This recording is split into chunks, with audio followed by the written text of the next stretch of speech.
Hola, hola, esto es 366 grados, el podcast de Bisiesto Studio. Mi nombre es Miguel Sanz y además de dirigir la agencia tengo el gustazo de conducir este podcast charlando con gente con la que verdaderamente me apetece compartir un ratito y con vosotros y vosotras que nos escucháis. Hoy es un día especial porque tengo aquí en la sala a un buen amigo que se llama Santiago Alonso, de Automatistas. ¿Qué tal? ¿Cómo estás? Pues encantado de estar aquí, Miguel. Con muchas A lo ganas loco, de venir por aquí. Buah. Nos falta una cervecita. Sí, la verdad Bueno, que una cervecita tenía y unas raciones. También. Sí. Un cachopo, un chuletón, algo así nos falta por aquí. Algo así suave. Muy bien. Oye, pues para mí también es un placer tenerte por aquí, Santi, que hacía mucho tiempo que tenía ganas de charlar contigo en este contexto, porque enfrente de un chuletón y de una cervecita ya ha pasado varias veces. Sí. Lo del cachopo no, y hay que arreglarlo. Sí, hay que apuntárselo. Totalmente. Mira, suelo empezar pidiendo que os presentéis y que me contéis un poco quiénes sois, y no sé cómo de fácil va a ser en tu caso porque haces muchas cosas. Así que cuéntanos quién eres y cómo os llevas hasta aquí. Soy Santiago Alonso, eso ya lo has dicho, y llevo en el mundo digital desde 2006-2007. Ahí fue cuando aterricé en este mundo, primero desde la parte más de desarrollo puro, porque de mi formación viene la parte más técnica, y luego me fui enamorando del marketing y fui saltando hacia la analítica, hacia el marketing puro, y últimamente estoy muy enfocado en la parte de utilizar los datos para ganar tiempo libre con la automatización de procesos. Es como mi foco desde los últimos años. Ahí es nada, qué chulo. A mí es una de las cosas que me... O sea, digamos que todo el mundo está formándose para ser desarrollador. Es como la corriente, y tú vas al revés, ¿no? O sea, tú te formaste como desarrollador, pero ahora ya no quiero, ¿no? ¿Por qué? O sea, que te cansaste, hay demasiados objetos brillantes. ¿Por qué? Yo creo que sí, que las dos cosas que has dicho. Por un lado me cansé, no soy un culo inquieto, no me gusta quedarme en un área concreta y fui explorando otras cosas. O sea, yo he ido solapando cosas toda mi puñetera vida. Vale. Empecé cuando he dicho que estaba en 2006-2007, en 2006 yo empezaba la carrera y en 2007 empezaba a trabajar en una agencia. Solapar una ingeniería con el trabajo en una agencia es un poco de locos, pero era lo que estaba haciendo. Y a partir de ahí yo he seguido solapando cosas, o bien departamentos dentro de la misma agencia, o bien proyectos paralelos. Nunca he ido estando en solo una cosa. Entonces, con ese panorama... Es bastante loco. De hecho, quienes no conocéis a Santi, claro, según lo cuentas, yo no sé, pero yo me imaginaría un tío totalmente fuera de sus casillas intentando abarcarlo todo, pero luego le conocéis y por lo menos por fuera Santi, tío, se tiene un tío tranquilo, como con las cosas súper claras, y de hecho, por ahí quería tirar, ¿no? Haciendo tantas cosas, cambiando tanto de tercio, pero con los puntos importantes bastante claros. O sea, eres una de las personas a las que admiro mucho, porque no sé si tú te das cuenta, pero tengo la sensación de que tienes la vida que quieres. Estoy bastante cerca de ella, sí. No tengo nada en mi vida que ahora mismo no me cuadre. Joder, es que me acuerdo, para dar un poco de contexto, creo que fue, no sé si hace unos meses o el año pasado seguro, te hiciste un viaje a recorrer, creo que solo España, ahora me corriges, viendo faros. Sí. Bueno, Cuéntame eso. Fue toda la península ibérica. ¿Vale? Me encontré un día viendo... Ostras, ¿cómo fue? Ahora mismo me he bloqueado y no recuerdo bien cómo surgió, ¿no? Cómo llegué a esa ruta. Pero era una ruta que ya existía. Se llamaba la ruta 151 y recorría los 151 faros de la península ibérica. Y yo dije, esto me flipa un montón. Se enganchó con un objetivo que yo tenía para ese año de pasar al menos 3 meses viendo el mar. Yo soy de Madrid, yo vivía en Madrid, he vivido toda mi vida en Madrid, pero me flipa el mar porque me aporta una tranquilidad bestial. Entonces yo tenía como objetivo del año estar al menos 3 meses viendo el mar. Y junté una cosa con la otra. Si junto eso y también lo solapo con ver gente, conocer gente y sentarme a comer y a tomar cervezas, pues eso fue lo que hice. En 2022, desde el 1 de abril al 1 de abril, 1 de mayo, 1 de julio, hasta julio, ¿no? Hasta julio estuve recorriendo toda la península ibérica en coche, viendo faros y conociendo gente, parándome en sitios para conocer a gente o ver a gente que ya conocía. De Twitter principalmente.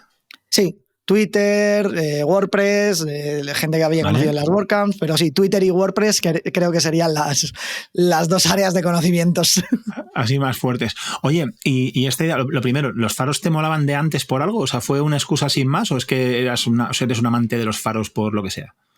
No era tan amante de los faros como tal, o sea, es un objeto que siempre me ha molado porque es como Sí. una guía, como una luz, o sea, tenía como un simbolismo que me molaba y sí, Vale. cuando iba a sitios había faros que me molaban mucho, o sea, recordaba Sí, mola ir a ver un faro. Finisterre, el de Cabo da Roca en Lisboa, me molaban, pero tampoco es que fuera un enfermo de los faros hasta esa ruta. En realidad los faros eran como la excusa para tener algo que guiarte, algo por lo que ir caminando. Era como marcar un camino solamente. Me mola que me digas que no eras un friki de los faros en pasado, o sea que ahora ya sí eres un friki de los faros. A ver, es bastante difícil argumentar que no lo eres después de recorrerte 150.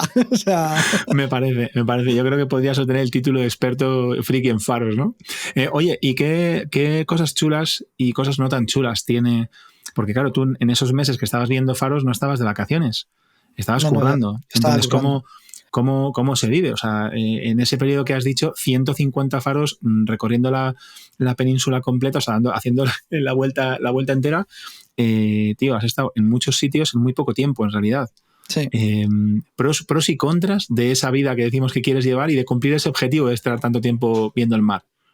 De eso, contras, obviamente el estar en movimiento tanto, o sea, yo los días que no me movía, o sea, hubo muy pocos días que estuviera más de 3 noches en el mismo sitio, lo normal era moverme cada día o cada 2 días, como mucho, y los días que me movía a lo mejor me pasaba 7-8 horas en el coche, conduciendo. ¿Con curro que hacer? Con curro que hacer. Entonces yo aprovechaba esos momentos conduciendo para tener reuniones y luego tener como mis horas muy productivas de muy pronto hasta las 12 de la mañana que me echaban del hotel de turno. Ahí curraba, a lo mejor curraba el día que estaba en itinerancia, que era como lo decía yo, curraba de 7 a 11, a las 11 hacía la maleta y salía por patas. Me cogía el coche y hasta las 7, 8 de la tarde del día siguiente no llegaba a destino y volvía a empezar. Locura. Tuve muchísima suerte, de verdad, porque no hubo ningún día en el que se me torciera el plan, llegar a un sitio en el que fuera una mierda a trabajar, que no hubiera manera de trabajar. Pero pros, empecé a valorar un poco el decir, ostras, que puedes trabajar desde cualquier sitio en realidad. O sea, que a veces queremos la mesa perfecta, con el setup perfecto, con el no sé qué. Y dicen, mira, tengo fotos en mi galería de dónde he currado de montarme un atril en un armario o de usar una almohada para sentarme. O sea... Creo que eso es un poco el aprendizaje. Me lo pasé muy bien, pero no viviría así constantemente. O sea, con ese ritmo no creo que envejecí 5 años en ese viaje. Sí, es verdad que se te ve más desmejorado desde que fuiste. Oye, entonces eso, pros, digamos, llevar la vida que quieres. O sea, ¿qué es lo que conseguías aparte de ver un faro y conocer gente? O sea, ¿tenías ratitos para ti? O sea, ¿te has conocido a ti mismo? No sé, ¿hay algo como por ahí detrás o es solamente el hecho de conocer gente, moverte y esto te ha llenado? Eso me llenaba ya, o sea, el estar al lado del mar a mí ya me llena. El conducir tantas horas también, en el sentido, a mí me flipa conducir, eso ya lo hemos hablado común, tú y yo, y lo tenemos en común. Y te hace mucho, el conducir solo te hace mucho pensar, me daba para reflexionar, para idear un montón de cosas, y con eso ya me valía. No sé si es, como digo, no es la vida de mis sueños el estar moviéndome cada 3 días. Quizás sí lo de estar cerca del mar o tener la opción de poder estar cerca del mar cuando a mí me dé la gana. Ese sí sería como mi objetivo de vida. Total, es que ese rollo de opcionalidad de puedo hacer lo que quiero te da una sensación de libertad que es muy bestia. Sí. Oye, aparte de esto, ¿no? de la vida que quieres, ¿no? que ya te digo que es algo por lo que te admiro profundamente, que seas capaz de organizar tus objetivos en base a esto, te quería hacer justamente preguntarte por eso, sobre los objetivos, ¿no? ¿Cómo los creas? O sea, ¿por qué de repente en tu cabeza, pues el año que, o sea, llega noviembre y te pones a pensar lo que vas a querer para el año que viene, lo pintas en un papel? O sea, ¿cuál es el proceso mental para llegar un día y decir, este año voy a estar 3 meses viendo el mar? me apetece. Vale, Este o sea, año surge, lo piensas, o sea, ¿no es tan ordenado o cómo es? Sí, me apetece hacer esto, voy a ver si puedo llevarlo a cabo. O sea, Vale. en ese año era quiero estar 3 años viendo el mar, me planteé un... 3 meses, Santi, que 3 años te perdemos. 3 años en un año es difícil. Sí, sí. Por mucho que optimice y que automatice. 3 meses viendo el mar y un objetivo de horas. ¿Cuántas horas quería trabajar? Yo me planteé un objetivo de cuántas horas quiero trabajar, cuánto dinero quiero ganar, cuánto dinero quiero facturar, vale. y este tema como dónde quiero viajar o cuánto tiempo quiero estar viajando. Y lo aterricé, o sea, si esto es lo que quiero en el año, lo divido en 12 meses, lo divido en 5 días a la semana, ¿cuánto me sale? Y luego analizo los datos. O sea, al final se puede, no se puede. Y eso creo que de eso también me sirvió el viaje, de decir, como tenía ciertas horas que conducir, ahí no podía trabajar. Y sí me demostró que cuando acabó el viaje no había pasado nada. Ningún cliente... Nadie había muerto, digamos. ¿No? Sí, nadie había muerto, ningún cliente me había dicho nada, ningún cliente lo supo.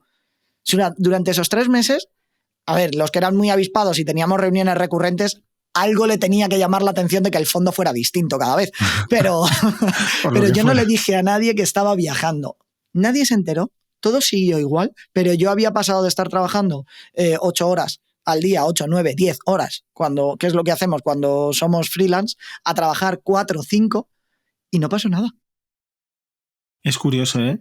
Es curioso esto que cuentas y además también te digo dónde me rompió la cabeza a mí. Yo tengo una mentalidad muy tradicional de siempre, ¿no? O sea, al final, pues en tu casa, pues sí, hay gente que es freelance y entonces curra muchas horas, hay gente que trabaja por cuenta ajena y también trabaja muchas horas, siempre desde el mismo sitio. O sea, es como que de repente conoces a gente como tú y mucha otra, ¿no? Y vas viendo, hostia, es que hay otras maneras de vivir, hay otras formas de organizarse la vida. Puedes, en tu caso, no sé que no todo el mundo puede, ¿no? Pero hay gente privilegiada que somos capaces de poder sentarnos y decir, oye, quiero conseguir estos objetivos de pasta, quiero hacerlo en esta cantidad de horas, ¿qué tengo que hacer para ello? Ponerte a trabajar y, oye, pues con esfuerzo y por supuesto suerte, ¿no? También, que no quita que está ahí. Pero es alucinante verlo y de verdad que a lo mejor tú lo ves como, no lo sé, cómo lo sientes, pero lo ves como en tu día a día y ya es normal, pero para mucha gente y para mí el primero, cuando nos conocimos y tal, es como una especie de patadón en la cabeza de decir, amigo, puedes vivir de muchas formas y hay cosas que sin saberlo las estás eligiendo. Podrías dar una vuelta y elegir hacerlas de otra manera. Y es bastante potente solo, incluso si no lo haces, solo de ver que el de al lado, coño, mira, Santi puede, ¿no? Justo sí, a ver, yo me considero privilegiado, o sea, es verdad que en otros momentos de mi vida no me habría planteado esto y me sonaría a locura total pero, ostras, es cuando a lo mejor en tu familia, tus amigos o algo te dicen, ¿qué tal? Y es una semana que has estado hasta las narices. Y dices, hasta arriba de curro, mucho curro. Y te dicen, bueno, eso es bueno. Y dices, no. No, será bueno para ti, ¿no? Será bueno para ti, yo no quiero. O sea, yo si pudiera, no trabajaría, lo dedicaría a la vida contemplativa y a leer libros, pero ya no. ¿Mucho curro es bueno? No. O sea, intento huir de eso. Buen curro, sí. Tener tiempo libre, bien. Estar debajo de un puente, mal. Esto lo tenemos claro. Entonces, total. Visto eso, tener más curro no es bien. Es como lo que tengo en mi cabeza de, no, eso no es bien. Y es de lo que quiero huir siempre. Totalmente, y además es casi de lo que vives. No quiero tirar todavía por ahí porque tienes un proyecto que habla de automatizar cosas y precisamente de ganar tiempo. Justo. Luego te voy a preguntar en detalle sobre todo esto, que va mucho por ahí. Pero antes de ello, pues te quiero tirar un poquito de la lengua porque tú empiezas tu marca personal, tu usuario de Twitter es Salonso, Salonso Web, de Santi Alonso. Bueno, ya los colegas te llamamos Alonso, yo creo, casi como si, vamos, te podríamos rebautizar así y nadie se daría cuenta. Y una de las cosas que veo como muy marcada en ti es que no paras quieto, lo que has comentado de solapar cosas, ¿no? Pero, hostias, me parece muy complicado. O sea, es decir, te hablo de mi caso, ¿vale, Santi? Sí. Empiezo, pues es que no sé ni el año, ¿vale? Pero empiezo pues diseñando, ilustrando, primero para pequeños clientes, luego consigo que me contraten, trabajo en una agencia, complemento, pero todo el rato dentro del mismo ámbito Y poco a poco, digamos que te vas haciendo un hueco, va generándose esa marca personal en la que cuando la gente piensa en diseño, en una página web, pues acaba pensando en Miguel, luego en Bisiesto, bla, bla, bla, ¿no? Y es como un proceso muy arduo, poco a poco, de ir haciendo las cosas de manera consistente y tal. En tu caso, que no digo que no hagas las cosas de forma consistente, pero sí muy cambiante. Tío, sí. voy a tirar de chuleta, ¿eh? Estudio de fotografía corporativa y marca personal. RGPD para WordPress. Escritor en no sé qué canal de Growth Hacking. Partner de Integromat. Desarrollo en WordPress. Tío, o sea, ¿por qué la gente... O sea, aparte de porque seas bueno, porque sé que lo eres, pero porque la gente ¿cómo la gente llega a ti y te contrata? ¿Qué haces para que la gente entienda que te puede contratar para algo con la de cosas que haces y lo difícil que es? ¿Me estoy explicando bien? Sí, total. No, Tío, ¿qué haces para conseguirlo? O sea, no lo entiendo. A ver, hay dos partes. Una me costó llegar a entenderla a mí mismo, o sea, porque me pasaba lo mismo que a ti y cuando intentaba saltar de un área a otra, decía, es que ¿qué va a pasar con la gente que me conoce de otro área? Y llegó un punto en el que me di cuenta que no era tema mío. Es decir, no podía... cómo alguien pensaba en mí no era tanto responsabilidad mía. O sea, yo no podía condicionar qué hacía en base a lo que otros iban a pensar de mí. Entonces, a día de hoy, hay gente que me conoce como Santi de Elemendas, que era el proyecto que tenía, y hay gente que me conoce como Santi, el de RGPD, Santi, el de Ensalza, que era la agencia donde empecé a trabajar, Santi, el de... O sea, el apellido que le pongas a Santi a mí me sirve para saber en qué fase me has conocido. Me has conocido. Pero ya está, o sea, la gente viene a mí y me pregunta cosas y digo, pues eso ya no lo hago. Te puedo derivar a otra gente. Otra cosa que yo siempre he hecho ha sido, nunca he entendido la competencia como tal. Vale. Hay un concepto que se lo robé a Caribay Camacho, que es una persona que me cae genial y que fue a la primera a la que le escuché hablar el concepto de completencia. Que básicamente es, ostras, vamos a hacer un ecosistema lo suficientemente fuerte y vamos a entendernos todos como para que podamos pasarnos trabajo y hacer como la tarta más grande. Y como yo he ido saltando de área en área, me ha servido esos contactos para que si alguien me viene a hablar de RGPD para WordPress, diga, oye, te derivo a tal persona. Es la mejor manera que he encontrado de hacerlo. Y en mi cabeza, en realidad, si lo ves como lo has leído tú, tiene todo el sentido del mundo. Este tío es un disperso que va saltando de área en área. Pero no sé si por autoengaño, ¿vale? Yo me he venido a decir que en realidad siempre he estado haciendo lo mismo. En todos los proyectos que he hecho ha sido hacer ¿vale? Lo mismo, que es intentar traducir cosas entre gente que no conoce.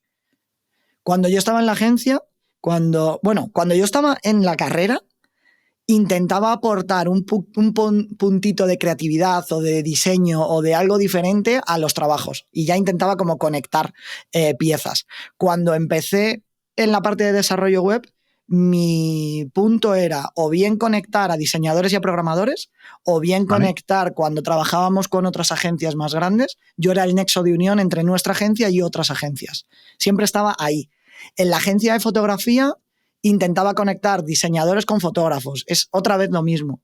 En la parte de RGPD, aterrizar una parte muy ardua de parte legal con los desarrolladores web para que vieran que ahí había una oportunidad de hacer cosas. Y en la parte de automatización, lo mismo. Intento conectar un tema que suena técnico y muy lejano con, ostras, tú tienes tareas de tu día a día que te quieres quitar y quieres tiempo libre. Y al final otra vez es conectar. Entonces, totalmente. No sé si es como, ya te digo, no sé si es autoengaño, pero como que me he dado cuenta que eso es lo que se me da bien, el conectar ¿vale? Piezas y conectar gente. Oye, yo creo que algo que se te da también bien, y es, aparte de conectar piezas y gente y traducir, que estoy de acuerdo contigo, sea que lo ves a posteriori y lo quieres contar bien, como sea, es totalmente cierto, ¿no? Tío, te mueves bien en Twitter. Te mueves bien en ambientes sociales, ¿no? Hace poquito he compartido contigo una WordCamp, era la primera a la que iba casi contigo, casi como de padrino, ¿no?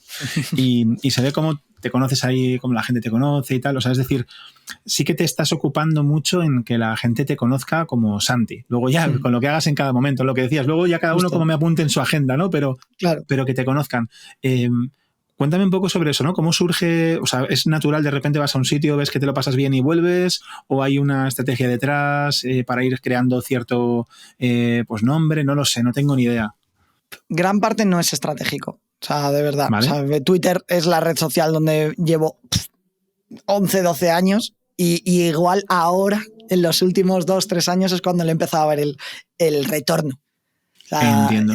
O sea, he estado perdiendo muchísimo el tiempo en Twitter, Vale. que es lo que me ha servido a lo mejor para forjar ciertas relaciones, y lo que sí he utilizado siempre Twitter es como el anclaje para cuando iba a eventos tener algo de lo que hablar. Yo en realidad soy una persona muy tímida. ¿A quién lo diría, Me cuesta muchísimo romper el hielo. Cuando tengo confianza, estupendamente, pero ese punto inicial que tú, por ejemplo, no tienes de timidez o de, ninguno, o de empezar a hablar con alguien, a mí me cuesta infinito. Entonces me anclaba en Twitter. Si yo iba a un evento, miraba quién iba a ir en Twitter, claro. Intentaba generar conversación en Twitter para que cuando llegara al evento a mí no me comieran los 7 males de llegar y decir, hey, ¿qué pasa, Miguel? Soy Santi de Twitter, que hablamos de no sé qué. Era como mi punto de anclaje. Y es cierto que bueno, a nivel, quizás sí eso es a nivel estratégico, es como me enganché a ello como la manera en la que podía conectar con gente. Qué chulo, Santi. Oye, y en esta idea de persona tímida, ya me contarás cómo narices te defiendes también en las ponencias. El otro día, yo no te había visto nunca.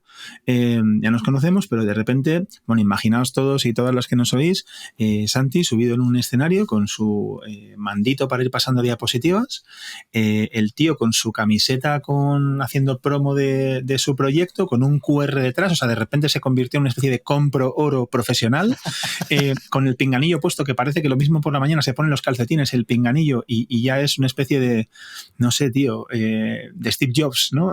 Ahí hablando como si estuvieras, como Pedro por tu casa, ¿no? Tío, ¿cuántas ponencias llevas? Porque seguro que la primera no fue, se notaba que había muchas tablas.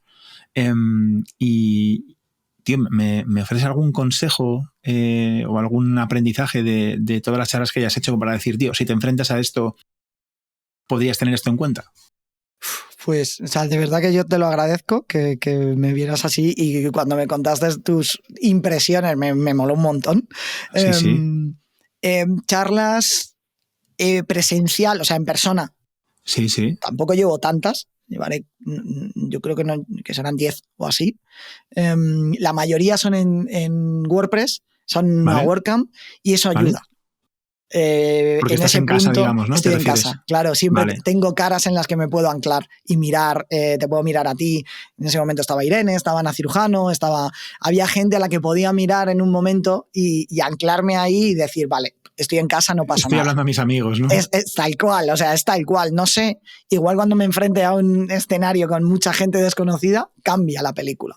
Pero a mí me funcionó eso, y algo que me funcionó al principio, que me lo dijo, que yo lo hacía sin querer, pero me lo dijo alguien Ángel Zinsel, que tiene muchas tablas también en charlas y en oratoria y demás, me dijo, estás utilizando el humor como anclaje, que está muy bien, y sí es cierto que es como cuando intento dar una charla me intento anclar ahí porque me encuentro cómodo en intentar hacer un chiste, en no hacer... el jugar con eso, en algún momento hacer un chascarrillo, el intentar ver una sonrisa al otro lado para poder leer a la gente y continuar por ahí. Mola eso mucho. Es un poco las dos cosas que siempre intento. Bueno, al final es, en tu caso el humor, en el caso de cualquier otra persona, pues algo que le represente, que forme parte de su personalidad, ¿no? O sea, al final, si yo me siento cómodo en el humor, pues tiro por aquí para llevarte. Santi, hay otra cosa que te quiero preguntar, tío. Muchas veces estoy por la mañana, entro en Twitter y veo una frase y pone tuiteado desde Kindle. Kindle, que no son las chocolatinas que a mí me gustan, que es el librito ese el librito este electrónico, ¿no?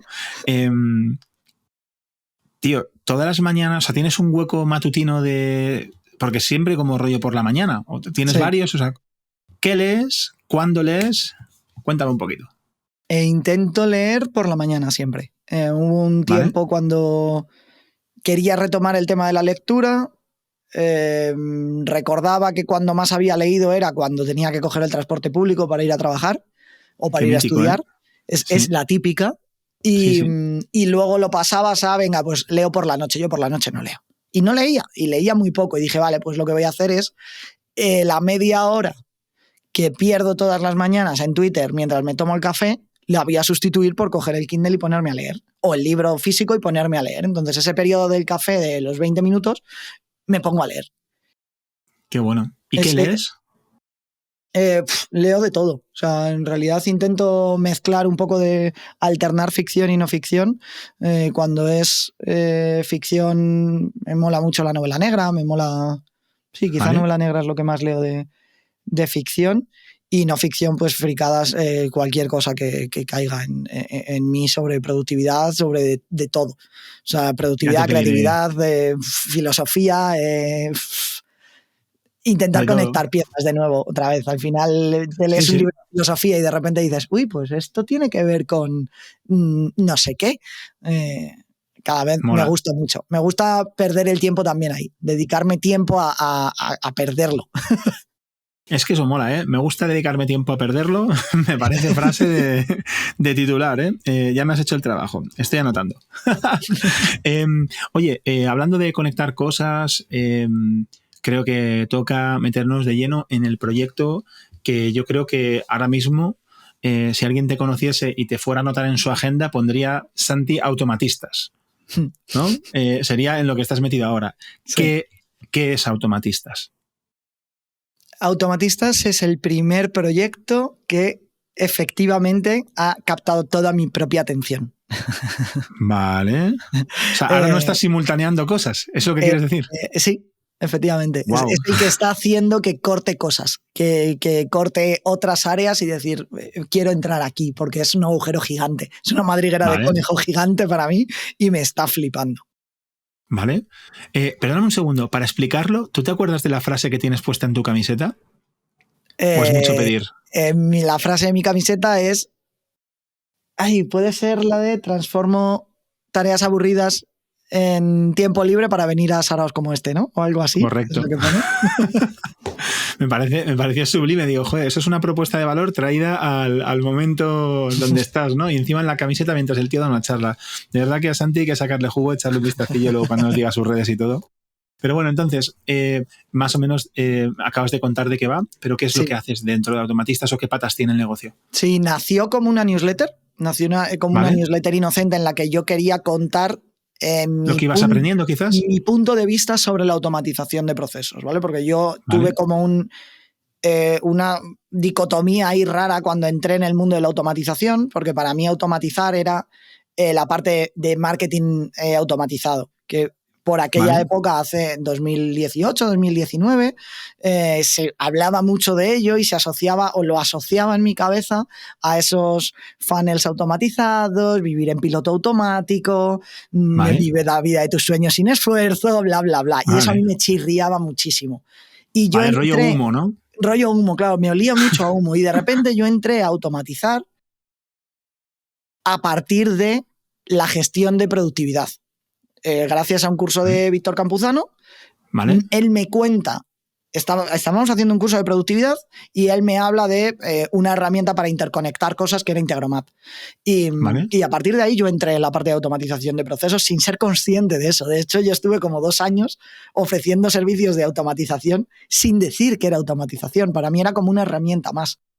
Qué bueno. Y ahí dije, ostras, pues me apetece contar esto. Encontré el nombre de Automatistas, que me parecía que etimológicamente encajaba mucho como persona que hace automatizaciones.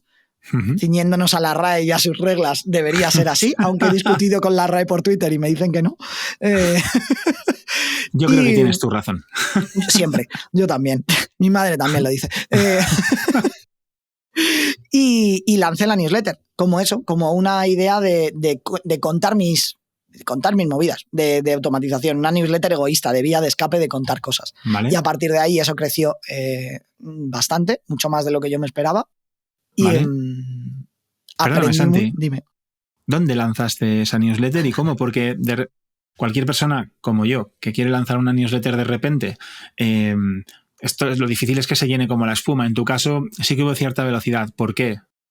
Lo publiqué en Twitter y y conseguí yo creo que había pasado una semana y tenía, no, fue en 24 horas 600 personas o algo así, era lo que... Qué locura. Eso es por tu propia, digamos, tu comunidad, la gente que claro, te la sigue, gente, ¿no? Que en un momento lo retuiteó Noemi Carro, lo retuiteó Jaime Mesa, son los primeros suscriptores. O sea, las primeras personas que... O sea, yo tengo traqueado todo y las primeras personas que se apuntan al proyecto son Charlie M, Noemí, Jaime Mesa... Ese tipo de gente es el que está entrando de primeras. O sea, cuando otros en otro proyecto me entraría mi padre, mi madre y mi prima, a mí me estaba entrando gente que me flipaba y que en ese momento consideraba y considero amigos del sector. Eso fue el punto diferencial.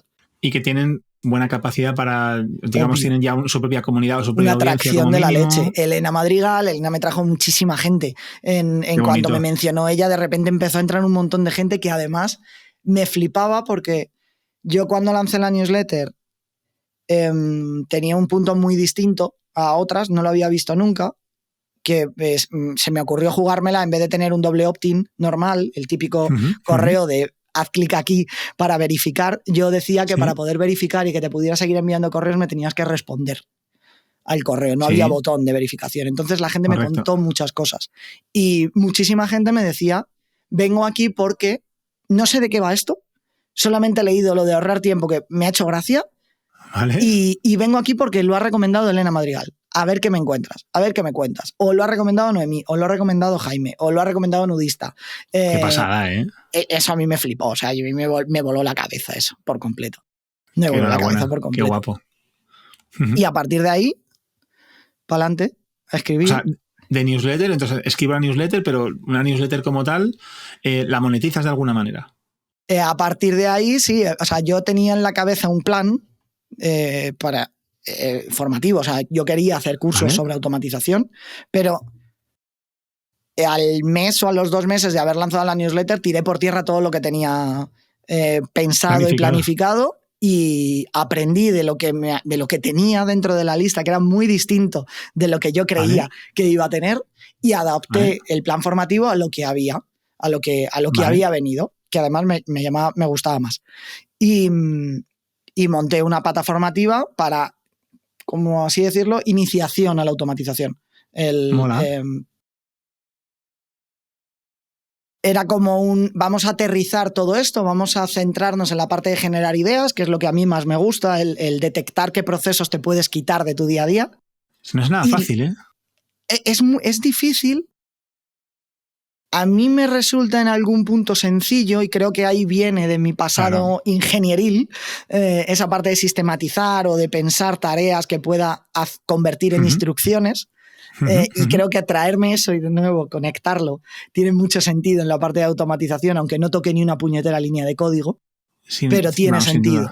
Y el enseñar eso a mí me flipa y me encanta, y luego aterrizarlo en este caso con Make, que es la herramienta que a mí me gusta, pero porque necesito tener una, pero que no me caso con ninguna herramienta. O sea, yo me tiraría horas hablando en teórico, sin aterrizarlo en una herramienta, pero obviamente para que esto tenga sentido utilizamos una herramienta.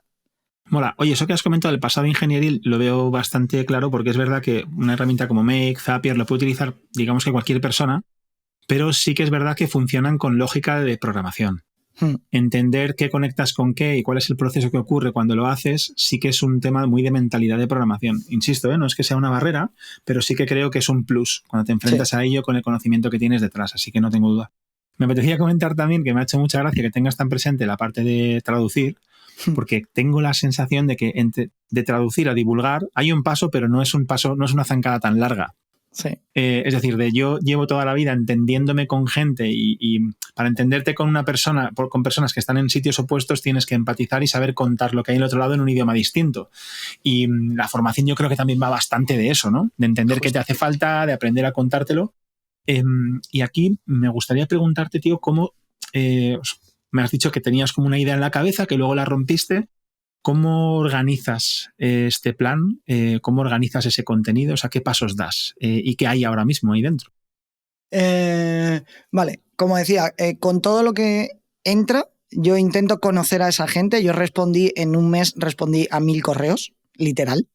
Qué Me pasada, volví ¿eh? loco respondiendo correos, pero me hizo entender muy bien en qué punto estaba la gente. De hecho, hice, bueno, como fricada extra, hice una automatización que hiciera un análisis cuantitativo de las palabras que más se repetían en los correos de respuesta que me habían enviado para saber con qué lenguaje me tenía que dirigir yo a ellos. Esto ya no iba Es de una mí. fricada, ¿eh? Sí, que mola, sí. pero claro, pero es así. Esto ya no iba de mí y de cómo quiero comunicar yo, sino cómo lo que decías tú ahora mismo, de empatizar con la gente e intentar hablar en el idioma en el que me estaban hablando. Entonces yo veía que no se hablaba de herramientas, no se hablaba de cosas concretas, de CRMs, no se hablaba de aplicaciones, se hablaba de tiempo, se hablaba de productividad, se hablaba de eficiencia. Entonces yo cambié hacia eso y articulé una formación orientada a eso. Y como no sabía cómo iba a salir, lo que hice fue hacerla en preventa y en directo. Organicé lo llamé desafío, porque en realidad me parecía un desafío el conseguir que alguien que no supiera nada de automatización en 8 días llegara a estar utilizando Make y automatizando cosas. 8 días, ¿eh? O sea, era una formación como de... Muy intensiva. Has dicho en directo, o sea, horas con gente, con un, digamos, un itinerario, ¿no? Sí. Y quiero que cuando salgas de aquí, ¿y qué tal fue? Fue muy bien, o sea, a mí me moló un montón. Era lunes, miércoles, viernes y lunes siguiente. Vale. Por eso 8 días, ¿vale? Entonces eran 4 sesiones en 8 días y a mí me gustó, o sea, a mí me flipó. La gente que salió de allí me consta que está automatizando a día de hoy. De hecho, una de ellas es Sirene, que es mi asistente virtual y que tú también conoces bastante bien. Correcto. Que era como mi ejemplo de persona que tenía que entrar ahí. Ella me preguntó, oye, pero yo me voy a enterar de algo porque yo no sé nada de esto. Y le dije, bueno, ese es el tema, yo quiero que te enteres. Y a día de hoy Irene está haciendo automatizaciones prácticamente a diario. Totalmente. Entonces, ese fue el plan. O sea, yo quería hacer eso, quería probarlo y si salía bien, bien. Si no salía bien, pues nos estrellábamos todos me estrellaba yo con todo el equipo, devolvía la pasta a la gente y punto. ¿Y te volvías a hacer RGPD? Y me volví a hacer, o seguía haciendo automatización, pero sabía que enseñarlo no era lo mío. Pero salió bien. O sea, esa primera edición fueron 30 plazas que volaron, la verdad. Vale. Hice otra edición, segunda edición en directo, que fueron 45 plazas, me parece. Sí, 45. Luego hice una tercera y esa ya no fue en directo. Ahí ya consideré que tenía suficientemente... De la primera a la segunda hubo muchos cambios. Se dispersaron más las sesiones, o sea, como que cogimos todo el feedback. Ahí Irene ya estaba trabajando conmigo, la primera no, en la segunda ya sí. Cogimos todo el feedback y modificamos mucho el contenido, distanciar las sesiones, meter más parte práctica, bla, bla, bla, muchas cosas, aprendizajes. Y de ahí a la tercera también cambiamos mucho y decidí grabarlo grabarlo en estudio y hacer una edición ya grabada. Qué guapo. Antes de que me cuentes temas sobre grabación, la calidad y tal, que hay temas, te quiero preguntar sobre la recogida de ese feedback, tío. ¿Cómo lo haces o cómo lo habéis hecho? O sea, ¿cómo has conseguido tomar el pulso? Porque parece sencillo, pero no lo es tanto, ¿no? ¿Cómo has conseguido coger el pulso de la gente con la que has trabajado para extraer las mejoras y qué cosas has tenido que tener en cuenta? No sé si lo he hecho de la mejor manera. Es la manera en la que lo hice. Creo que a lo mejor se podrían haber hecho cosas mejores, pero yo hice 2 cosas. Por un lado, el autofeedback, que fue algo que me aconsejó, me enseñó Noemí Carro y me pareció la leche, que es, al terminar una sesión, me hacía un feedback a mí mismo de cómo había visto yo esa sesión. O sea, ¿grabado o algo así? No, me lo escribía, o sea, cuando terminaba la sesión escribía y decía cómo había ido, dónde veía que había alguna fricción, algún problema, bla, bla, bla. Y al día siguiente lo volví a hacer sin leer lo que había dicho y lo hacía como en frío. O sea, primero una revisión en caliente y otra en frío. Mía propia de cómo había visto la sesión. Eso ayudó muchísimo, porque a veces pierdes la perspectiva, sobre todo cuando son 4 sesiones en 8 días. Y luego... a mí el feedback visual me ayuda mucho, ver las caras de la gente Cuando lo hacías en directo, ver las caras de la gente ayuda mucho para ver dónde la gente se te está aburriendo, dónde la gente está desconectando. Si de repente ves que hay 4 o 5 personas que desconectan la cámara, dices, sí, levanta, mete algo, cambia esto, porque aquí estás pinchando. Sí, aquí hay un problema, ¿no? Aquí hay un problema. Y luego preguntándoles.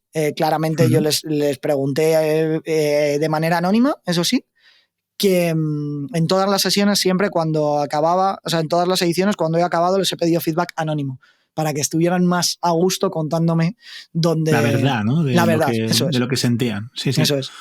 Joder, tengo todo el rato ganas de conectar lo que estás diciendo con 2 cosas, ¿no? Una sería con el trabajo en remoto, y es que cuando no te ves, a veces no es fácil entender qué necesita el prójimo. Y no es tan fácil trabajar como un equipo porque el que tienes al lado puede tener ciertas necesidades y tú no te estás dando cuenta. O eres capaz tú de entenderte a ti mismo y pedírselo al de al lado, o el de al lado no tiene por qué ver lo que te está pasando. Y llevado más lejos, esa segunda conexión la llevo al trabajo que hacemos en Bisisto. Mira, mini promo, ¿no? ¡Tatán! Sí. No, pero fuera de coña, la parte de experiencia de usuario, de estudiar la experiencia de usuario, tiene mucho que ver con esto. Siempre me acuerdo de cuando curraba de camarero, imagínate, estás en el lío de la noche, papá, platos aquí, platos allá, la gente te pide, no sé qué, no llegas y de repente oyes que se cae un cubierto. Es que a la que llevas currando unos meses, sabes si lo que se ha caído es un tenedor o un cuchillo, porque suenan distinto. Y tú ya sabes dónde se ha caído. Entonces ya te acercas a la mesa y mira, si no lo sabes, te coges un tenedor y un cuchillo, ya te acercas con él, oye, se te ha caído tal, y se lo cambias porque has visto el error, has visto el problema. Lo que te pasa a ti con los alumnos viéndoles la cara, ¿no? Pero luego la gente actúa en tu página o en tu aplicación y tal, y las cosas, pues, oye, o se consiguen o no se consiguen, pero tú ni te enteras, no hay nada que suene, no sabes si se ha caído un cuchillo, un tenedor, si no se ha caído nada. Entonces ese preguntar, súper clave, y me ha encantado la idea de autofeedback, que creo que aquí sí que tiene mucho sentido, ¿no? ¿Cuál es mi sensación hoy? ¿Cuál es mi sensación mañana? Y así luego puedo recopilarlas más adelante. Sí, porque si yo hago ahora una edición y dentro de 3 meses voy a hacer otra, el recuerdo que tengo de lo que pasó es distorsionado. Está sesgado, sí. Está completamente distorsionado porque se te ha olvidado todo. Entonces, a mí me vino muy bien recoger eso y decir, vale. Ya sé lo que pasa aquí, por dónde lo enfocamos. Me gusta mucho la idea. Oye, dentro del tema de la grabación del material, es que este debate lo hemos tenido en Petit Comité, y es que, tío, estás haciendo un material brutal, o sea, rollo, para que lo sepáis que nos escucháis, o sea, estudio, croma, edición, o sea, tiene mucha calidad el contenido, que me acuerdo el debate era entre amigos y decíamos, oye, ¿merece la pena la pasta que te estás dejando en hacer este contenido pro cuando podrías salir tú en casa, pues como hoy que estamos grabando, que con un fondo razonablemente bueno y un audio simplemente normal? Y tú sostenías que sí. Entonces, bueno, cuéntanos un poco, ¿no? O sea, primero, ¿qué estás haciendo? Si quieres dar algún detalle más del que yo he hecho, del que yo he dado, y ¿por qué? ¿Por qué crees que es tan pro, ¿no? O sea, que viene tan bien hacerlo. A ver, el curso tiene como 4 módulos y hay 3 de esos módulos que están grabados aquí, tal como estamos viendo aquí, un pelín más cuidado a la iluminación, pero están aquí, que son los módulos más prácticos, donde yo hablo mucho, pero lo importante es la herramienta que estamos viendo. Digamos, se comparte pantalla, ¿no? Compartiendo pantalla, claro. El 80-90% de esos vídeos es yo en pequeñito, durante un 10% estoy en grande, pero el 90% estoy en pequeñito, y compartir pantalla. Ahí, para mí, no tenía sentido invertir más en imagen. Claro. Pero el primer módulo, que es ese de mentalidad, en el que tengo que conseguir toda la atención de la gente para llevarles desde el no sé nada de automatizar, me suena a astrohúngaro antiguo, a esto tiene potencial y quiero empezar a hacerlo, considero que sí tenía mucho valor el tener una imagen cuidada. Y aquí llegan 2 cosas. Uno, una afirmación que hizo un colega en esa charla, creo que fue Carlos, ¿no? Que dijo, lo has hecho porque puedes. Y efectivamente esa era la respuesta más obvia, pues porque me ha dado la gana hacerlo. No tengo un argumento lógico y racional para decirlo más allá de puedo hacerlo, me lo puedo permitir hacerlo. Pero, ostras, yo veía el ejemplo más claro es el de Masterclass. Cada vez que veo un puñetero vídeo de Masterclass, me da igual de qué tema sea, que lo quiero hacer. Masterclass, por dar un poco de contexto, es una plataforma de cursos muy profesional, ¿no? Digamos. Que trabaja con influencers, que trabaja con gente muy pro, pero tiene una calidad de imagen que se te va la puñetera olla. Y sé que hay gente que actúa como yo. O sea, hay gente a la que no, que coge un curso, se lo pone en audio y con eso le vale para aprender, porque es capaz de mantener el foco. Pero hay gente que no, y que la parte visual nos ayuda a mantener esa tensión de atención. Y eso fue lo que quise conseguir.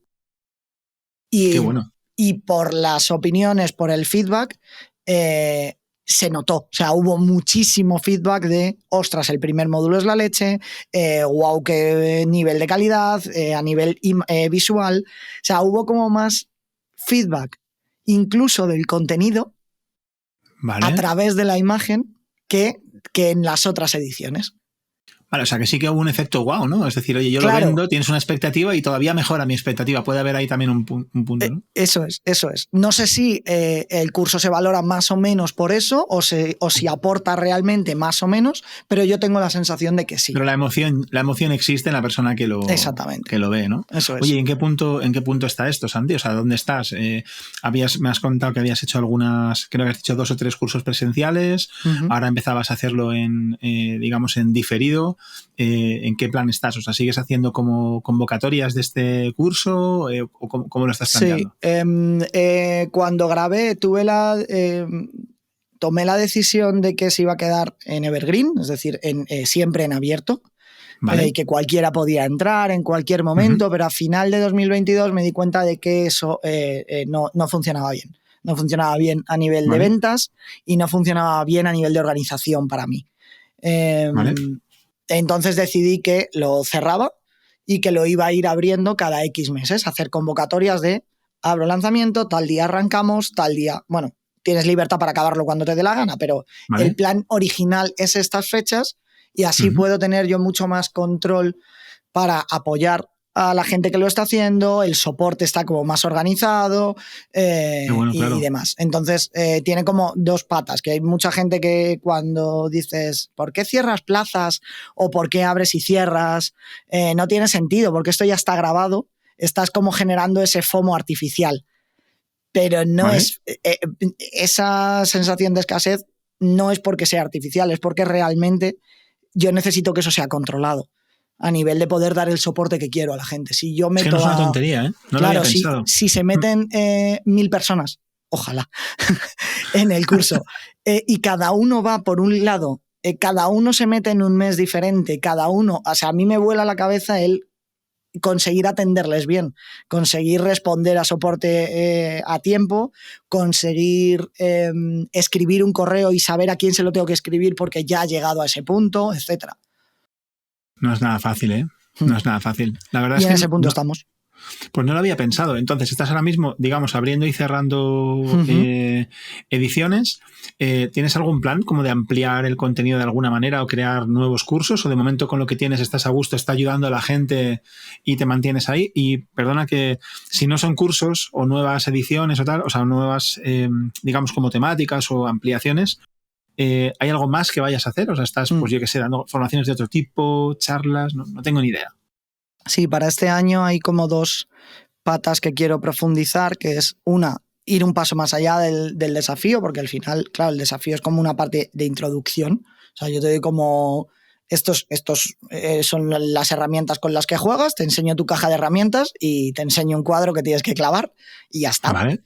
Pero hay un punto más. O sea, ya hay gente en la newsletter que ya tiene esa base y ya están todos los alumnos a los que yo ya he formado que tienen esa base. Ahora mismo son 150, 160 los que han pasado por allí ya. Entonces, esa gente quiere un poco más.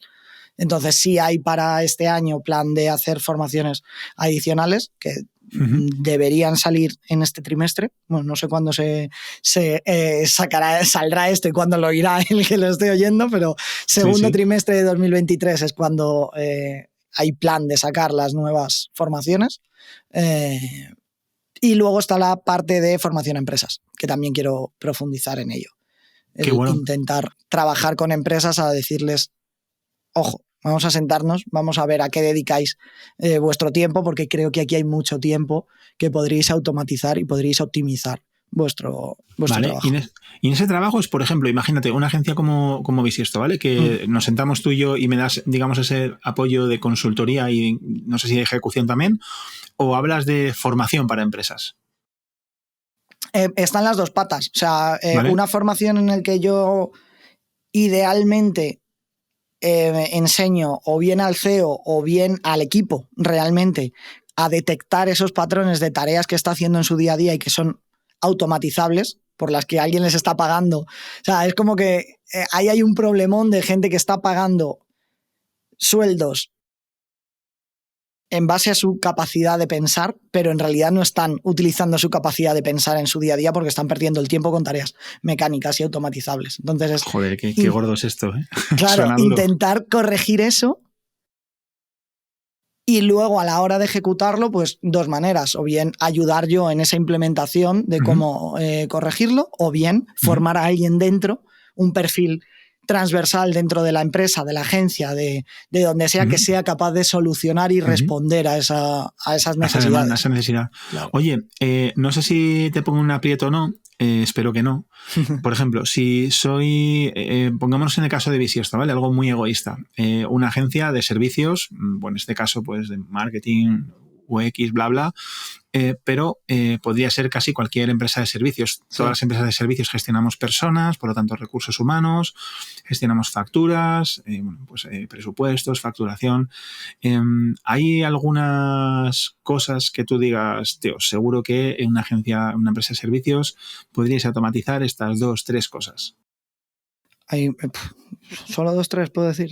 Bueno, la idea es, no, al revés, para que se pueda apreciar un poco el valor que tiene, ¿no? De cuántas cosas realmente podrían convertirse en algo más fácil, ¿no? Sí, mira, ahora me hago un momento de auto spam ahora. Como debe ser, autopromo. Hace poco lancé un proyecto, un mini producto, llámalo X, bueno, producto, aunque fuera gratuito, que son más de 100 ideas de procesos automatizables de infinitos tipos de empresas. Y ese fue un ejercicio, ¿no?, que hice, me lo hice en un día.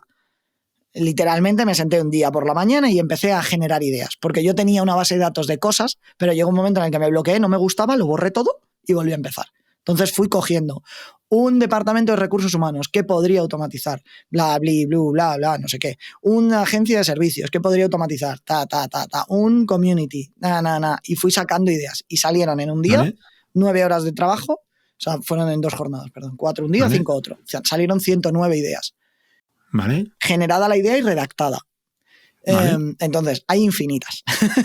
En concreto, de una agencia de servicios, en la parte de onboarding de un cliente hay un montón de tareas que se pueden automatizar.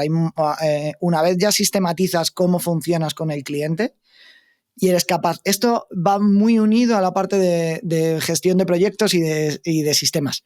Ahí es donde entra la automatización, es como la última pata de todo eso. Cuando ya lo tienes sistematizado es cuando puedes automatizar el proceso. Si no lo has repetido, jamás te pongas a automatizarlo. Vale. Entonces ahí tienes muchas. ¿Qué proceso sigues cuando te llega un cliente? Pues relleno la ficha de cliente, cada empresa es un mundo, pero al final más o menos relleno una ficha de cliente, se vuelca en el CRM, se le comparte una carpeta en Drive, se crea la primera factura o al menos se le generan los datos de facturación, se le asigna un identificador, metes a un responsable del proyecto, cosas así. Hacer una lista de todo eso, todo ese todas proceso. Estas cosas que me acabas de citar son cosas automatizables. Automatizables. Es cuestión de diseñar el plan y hacerlo. Y aquí es donde llega alguien y te dice, ya, pero es que... Total, ese soy yo. Claro, es que hay un cliente que... Vale, ¿cuántos? ¿Qué es? ¿Un 10% de los clientes los que se salen de la norma? Automaticemos con un punto de fuga. Lo hago todo así, automatizado, salvo cuando llega el 10º, que se hace a mano. Pero, narices, no podemos hacer que 9 procesos que podías haber automatizado no los automatices porque hay uno que se sale de norma. Hazte una vía de escape y esos los tratamos de manera diferente, pero los que sí entran por el camino, pues lo hacemos del tirón y ahí a lo mejor te has ahorrado... Hace poco hablaba con un cliente que conoces tú, que no voy a mencionar, pero me decía, es que eso, tío, lo hacemos 12, 13 veces al año. Digo, ya, pero ¿cuánto te lleva? Pues yo qué sé, media hora. Digo, bueno, pues ¿y qué problema tienes en ahorrarte 6 horas? ¿Por qué quieres hacerlo? Además, con más motivo. Si lo haces una vez al mes, se te olvida de un mes a otro cómo hacías eso. Totalmente. Seguramente tardes hasta más, automatízalo, quítatelo de encima y ya está, siempre se va a hacer igual. No hay errores, no hay fallos, siempre es igual. Qué chulo, la verdad que tengo ganas de ponerte un chuletón delante y tirarte más de la lengua, Santi. Voy a intentar lanzarte una de las últimas preguntas porque a lo tonto se ha pasado el tiempo muy rápido. Siempre me pasa, la verdad, cuando hablo con gente interesante. No sé cómo de fácil es para ti compartir algunos aprendizajes yo creo que en esto que tiene que ver con la automatización, pero en realidad por donde tú quieras, aprendizajes o incluso alguna metida de pata que digas, pues aquí me la pegué y lo hubiera hecho distinto, ¿no? No sé, 1, 2, 3, las que te salgan para gente como nosotros que te escuchamos. Sí, salen muchas. En la misma WordCamp en la que estuvimos, yo estuve dando la charla 3 años antes, la misma o sea, el mismo turno que diste tú, ya te lo dije, y mi charla fue de 13 aprendizajes que había sacado, o sea, 11 aprendizajes que había sacado en mi carrera. Y de ahí pueden salir varios. Pero aparte del de salir de la cueva, que ya lo hemos comentado un poco al principio, que caemos mucho y yo tardé muchos años en empezar a relacionarme con gente del sector, en ir a eventos y demás, porque lo veía como, ahí que pinto yo, y ahora se ha convertido en una pata muy importante para mí, tanto a nivel personal, porque he generado relaciones muy buenas de amistad, como a nivel egoístamente también, ¿no? de pasta, que ha salido mucho negocio de allí, que a veces no caemos en eso. O sea, salir de la cueva cagada que no hice y que no repetiría, y no inventar la rueda sería otro tema, otro melón bastante grande. Lo hablaba hace poco en otro podcast en el que me entrevistaban, que eso, el no inventar la rueda al principio, antes de yo trabajar con WordPress, de empezar a trabajar con WordPress por ahí, 2010-2011 fue cuando yo empecé a trabajar con WordPress, había intentado desarrollar 3 CMS propios. Joder, qué locura. Era darte de cabezazos contra una pared, porque no llegabas a ofrecer... Literal. O sea, no tenías el músculo suficiente como para hacer crecer eso. Por muy buenos que fuéramos, no teníamos el músculo suficiente para hacer crecer eso, y el resultado final era peor que el de la competencia. Claro. Sí, entonces, sí. No tenía sentido, y de eso nos dimos cuenta a leches. De ahí salieron muchos aprendizajes, sin duda, y se hicieron muchas cosas bien, pero no inventar la rueda se podía haber hecho igual con menos dolor. Totalmente, me gustan. Pues me quedo con estos 2 y venga, voy a por la última. ¿Cuáles son tus retos o tus objetivos de este año? Que los del año pasado ya hemos visto que había 3 meses frente al mar. ¿Este año cuáles son, Santi? Van a ser más meses frente al mar. Espero que sean cerca de 6. Sí, ya no te quedan faros, tío. Serán cerca de 6 frente al mar. Y a nivel de curro, me he propuesto trabajar menos que el año pasado aún. Y dedicar no haces nada, Santi.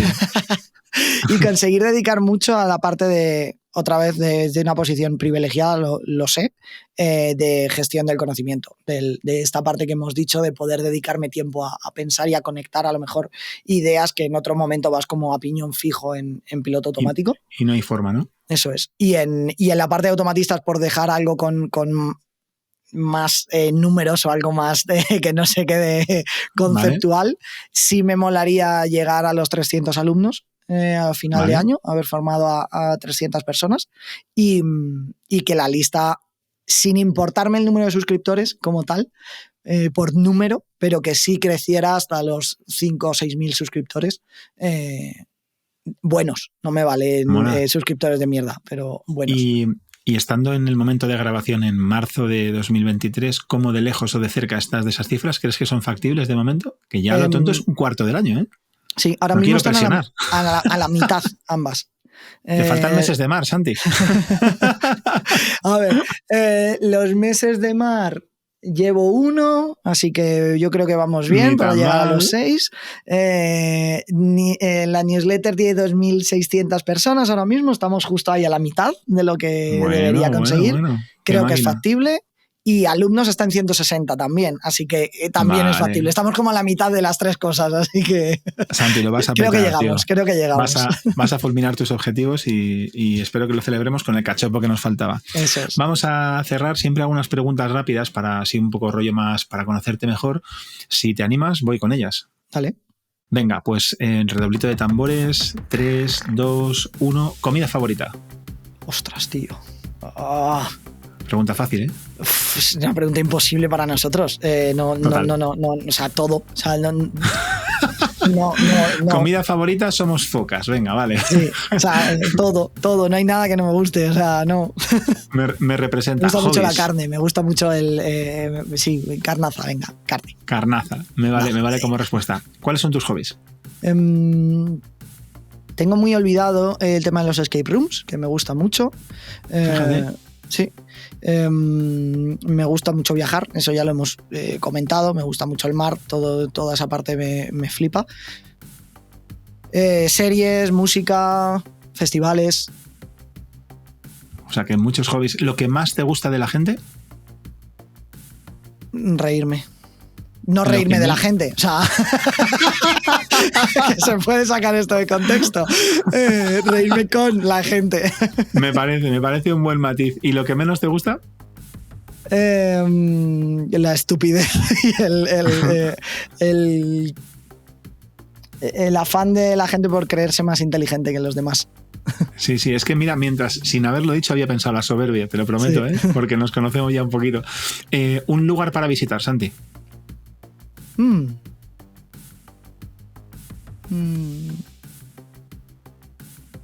Lisboa. ¿Y te recomendarías? Esta yo creo que va a ser difícil para ti, porque has dicho que te gustaban las pelis, las series, que lees mucho. ¿Recomendarías un libro, una peli, una serie o algo que te apetezca recomendar? Mira, recomiendo un libro que tengo que volver a leerme en breve. 2, ¿vale? Venga. The Mom Test, el test de mamá, que va muy, lo recomiendo porque va muy al hilo de lo que hemos comentado al principio. El feedback. Sí, para el que no lo conozca, es un libro que habla de cómo preguntar bien y conseguir feedback correcto de tu proyecto. Es muy buen libro y quiero volver a leérmelo. Y Cómo fracasar en todo y aún así triunfar, de Scott Adams, aunque a día de hoy está hipercanceladísimo como persona en esta sociedad que estamos.